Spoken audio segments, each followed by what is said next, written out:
బీదలనందరిని కనికరించు వారిని తనకు అప్పిచ్చువానిగా తండ్రి ఎంచును.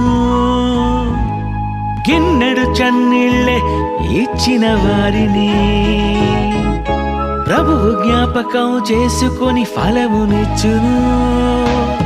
తన సేవకులకు నీవిచ్చిన సహోదరులను ప్రేమించిన అల్పులైన వారికి చేసిన ధర్మ కార్యాలన్నీ చేరును.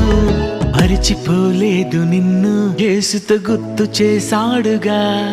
నా తండ్రి చేత ఆశీర్వాదం పొందారని అన్నాడుగా.